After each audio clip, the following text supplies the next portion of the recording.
Mendoza, ¿cómo está? Un gusto también. Buenas tardes, ¿cómo están? Saludando Aquí también. siempre y a toda la audiencia de I99, no solamente a través del canal del Dial, sino también a través de todos los medios telemáticos que hoy, gracias a Dios, la tecnología ofrece. En virtud de lo que ustedes venían manejando, indicando en el tema, es importante y no podemos deslindarnos ninguno de los ecuatorianos, ninguno de los habitantes del territorio nacional, porque aquí tenemos también incluso influencia extranjera viviendo en nuestro país, y hay que decirlo, también es importante ese sector. Yo creo que este es un momento crucial para el país. Y quiero creer y quiero estar esperanzado porque si no yo creo que ya sería lo más desolador que nos pueda pasar, que no estemos todos del lado correcto de la historia, todos en el lado que debemos estar precautelando la seguridad de todos, todos, el ejecutivo, el legislativo, el judicial, la Corte Constitucional, todos. Yo creo que es momento ya de desterrar esos falsos conceptos que buscan garantizar lo que no se puede garantizar, que buscan dar medidas eh, tradicionales a un problema que no es tradicional, a un problema que ha sobrepasado, sin lugar a dudas, el control. Hace pocos meses, ustedes recuerden que en un importante medio internacional hablábamos de que si el Ecuador era o no era un narcoestado, con las implicaciones que esto conlleva. Entonces, ya en un momento donde el crimen organizado, que no solamente es un crimen organizado local, sino es un crimen organizado con influencia transnacional, ha permeado muchos estamentos estatales. No podemos dar una respuesta con una normativa planificada para momentos de delincuencia o delitos comunes, delitos menores. Eso por un lado. Yo rescato mucho lo que también indicaba Alberto en su alocución, en que es momento de que todos nos pongamos en el mismo norte a trabajar. De poner posiciones politiqueras, no políticas, porque las posiciones políticas son buenas, pero las posiciones politiqueras, las posiciones electoralistas, con cálculos o fines electorales, son lo que debemos desterrar en este momento todos del país. Creo que es momento que el presidente haga ejercicio de su liderazgo y convoque de manera ampliada, de manera franca, transparente a todos los sectores para que de una vez por todas centremos esta agenda de país. El problema de delincuencia no es un problema de Daniel Noboa, no es un problema del ministro de gobierno, es un problema de todos los ecuatorianos que vivimos aquí en este país, de todos quienes queremos salir tranquilamente con nuestros hijos a desarrollarnos. Y creo que es momento de que todos lo entendamos de esa manera. Sí, Andrés, gracias por su comentario. Ahora para entrar en materia, la pregunta número 5 insiste en un asunto que no pasó en la primera consulta popular promovida por Daniel Noboa en enero del año pasado y que se ejecutó en el mes de abril. Pero ahora plantea el trabajo por horas exclusivamente para actividades turísticas. ¿En qué medida esta pregunta podría calar ahora sí en el electorado? Porque antes habló mucho de que no hubo una buena difusión o comunicación a fin de que la gente no se asuste y por eso votaron no en esa pregunta en abril. Primero, claridad. ¿Cuál sería la primera claridad? Quien labore por horas ganará en forma proporcional por lo menos lo mismo que el que gana su remuneración de manera en contratos de los que ya están vigentes actualmente. Eso es lo primero. Pero entendamos que en el país la remuneración se pacta de manera libre entre empleador y empleado. El Estado lo que fija es un piso del cual no se puede bajar. La remuneración para arriba puede ser adoptada de común acuerdo entre los dos actores principales de la relación laboral. De igual manera, yo creo que es importante hablarle a los 7 de cada 10 ecuatorianos que no tienen un empleo pleno y un empleo formal. Que no quiere decir que no tengan un ingreso, que no quiere decir que no salgan a trabajar, que no quiere decir que no salgan a buscar el sustento para su familia. A ellos hay que hablarles y explicarles con la claridad qué significa el tener un contrato de cualquier tipo de modalidad, y imaginemos en este caso por horas, donde van a tener la claridad de entender cuáles son sus obligaciones, cuáles son sus derechos, cuáles son las actividades que deben de cumplir y cuál va a ser la remuneración que van a tener a cambio de su trabajo. Eso creo que es fundamental, porque yo sostengo una tesis que ya la he venido difundiendo hace algún tiempo, que el Código del Trabajo en la práctica ya se reformó. En la práctica ustedes van a ver que hay muchas personas que laboran por horas, jornadas parciales, que laboran, pero con el agravante que laboran sin afiliación al Seguro Social, sin ninguno de los beneficios establecidos en el Código del Trabajo, sin el control del Estado. ¿Por qué? Porque la economía de una u otra forma, o la realidad que vivimos actualmente, ha avanzado mucho más rápido que la legislación laboral y no hay una respuesta legislativa, no hay una respuesta jurídica que vaya a la par de este momento en el que estamos viviendo. Por ello, la realidad siempre se va a imponer a las normas. Las normas deben de irse adecuando a la realidad de los tiempos para que sean factibles, para que sean plenamente ejercitables. Mientras no ocurra eso, vamos a seguir teniendo esta distorsión de tener a 7 de cada 10 ecuatorianos en la población económicamente activa fuera del mercado laboral pleno. Ahora, Andrés, para ir a la parte de la sectorización, porque vemos que se han fijado solo en el turismo, ¿esto a qué obedece? Quizás a que en el sector turístico hay ciclos laborales, hay etapas, hay temporadas, y de pronto lo que se busca es este primer ejercicio, este primer momento para que la gente se dé cuenta de los grandes beneficios o las grandes ventajas en esta materia de contratación por horas. Es correcto, la naturaleza propia de la actividad de la hotelería, del turismo, tiene estos picos de ciertos días, de ciertos horarios, donde tienen un requerimiento mayor de personal que no van de la mano con lo que establece actualmente el código, que no son muy adecuados a la actividad que se realizan y que, sin lugar a dudas, yo no creo que podamos tapar el sol con un dedo, actualmente se ejecutan sin el control y sin la legalidad y sin la formalidad necesaria. Creo que va a ser un ejercicio importante, pero yo, mientras venía analizando, escuchando las noticias que hemos venido lastimosamente viviendo todos estos días, yo creo que se va a imponer de una u otra forma el momento para una asamblea constituyente, para un recambio integral de las reglas del juego, donde establezcamos claramente cuáles son las funciones, los reglamentos. Otra de las preguntas que habla del Consejo de Participación Ciudadana, sabemos los problemas que existen con el Consejo de la Judicatura. Andrés, perdón, pero usted ve un escenario constituyente si es que todo se estanca en esta corte producto de estos primeros desacuerdos. Yo creo que va a pasar eso, porque usted ve que hay unas preguntas que van incluso con la misma corte, que veo bien difícil que se pronuncie favorablemente a ese sentido. Pero más allá de eso, porque no quiero poner el foco solamente en un escenario, sino que quiero analizar todos los problemas del país.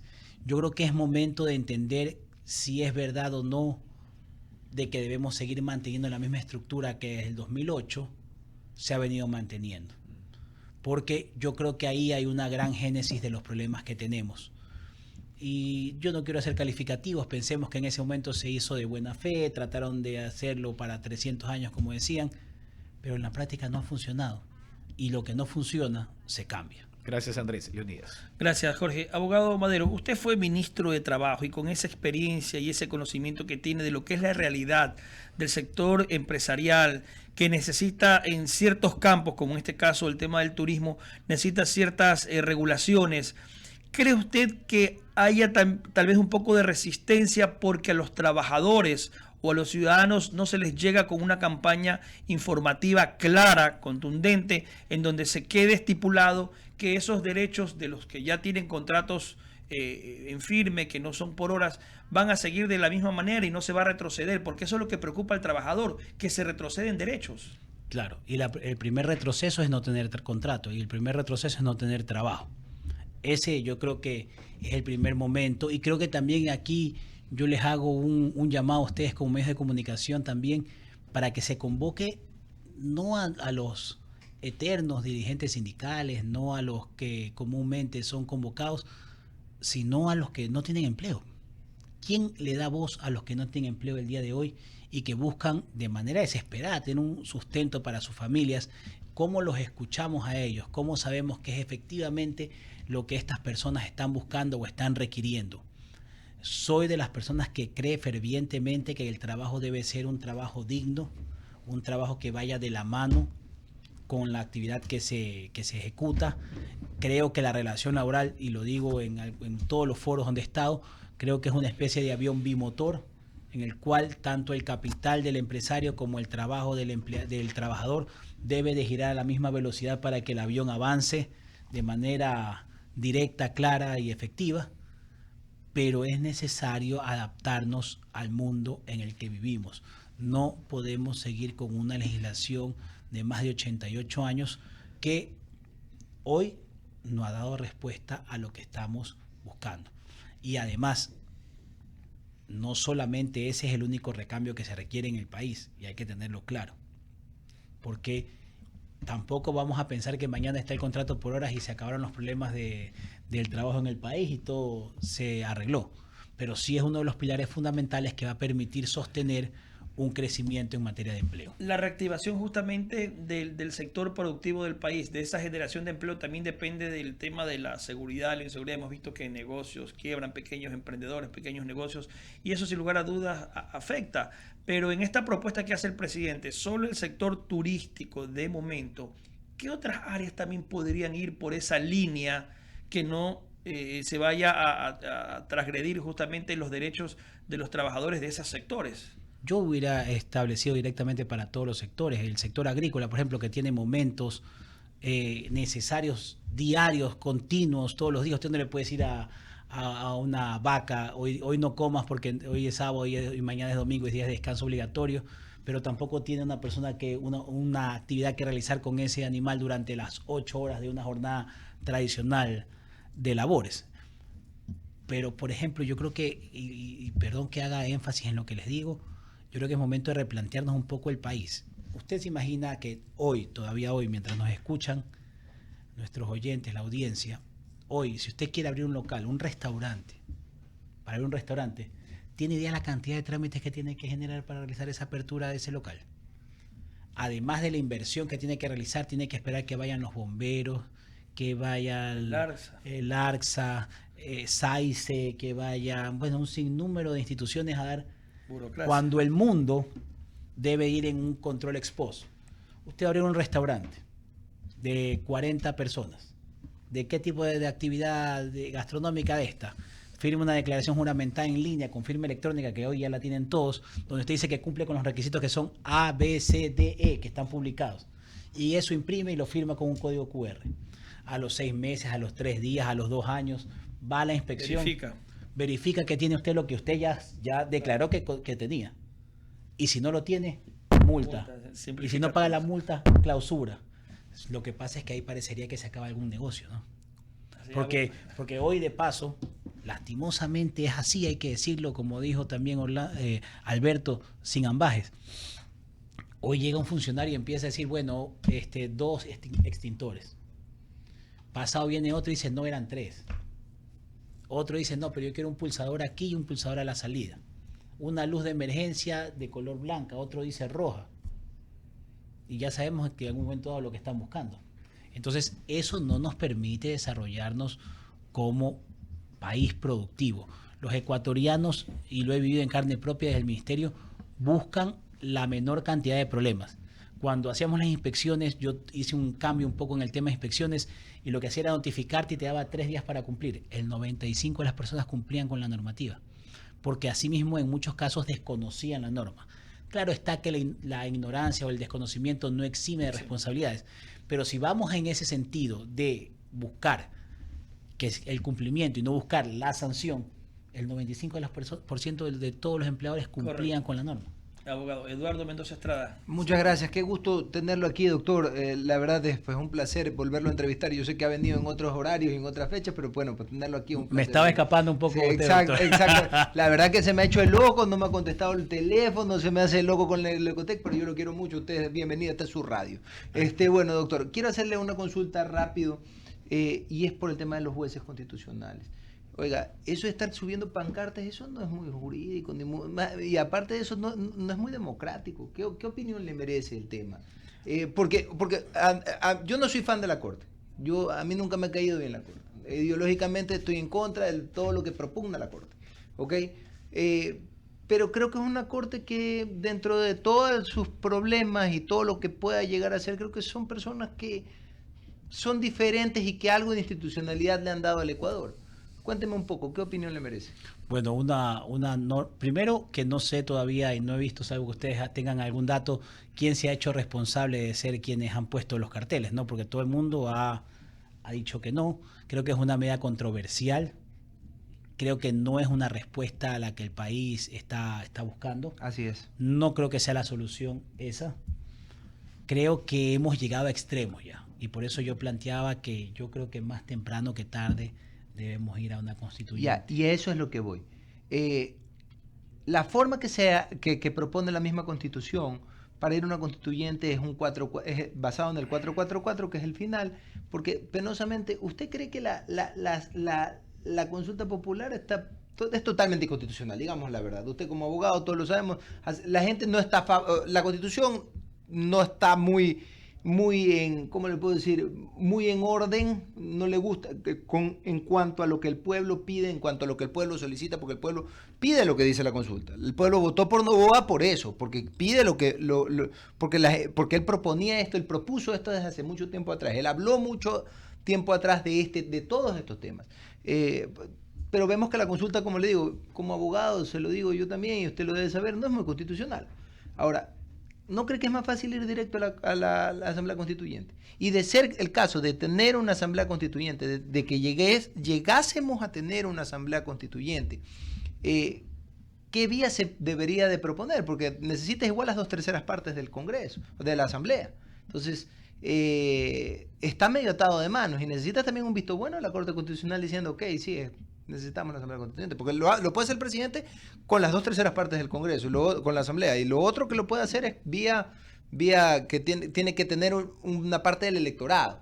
¿No cree que es mejor, en vez de estarnos perdiendo tanto tiempo con una consulta popular, ir directo a la constituyente y ya ver que yo creo que se impone el momento? Yo creo que la Corte en ese sentido también debería demostrar que no está jugando a la política, porque si la Corte quiere ser juzgada por sus decisiones jurídicas, con las cuales yo también he tenido algunos reparos y he sido en algunos casos fiel contradictor de lo que ha dicho, pero si ellos quieren demostrar que no están en el tema político, yo creo que uno de los principales pasos sería, en caso de darse esta propuesta de constituyente, dar pie a que democráticamente sea el pueblo quien decida sí o no a la constituyente, cuál sería el mecanismo, pero ahí seguramente estaremos sentados aquí diciendo, bueno, y ahora, ¿cuál es el camino?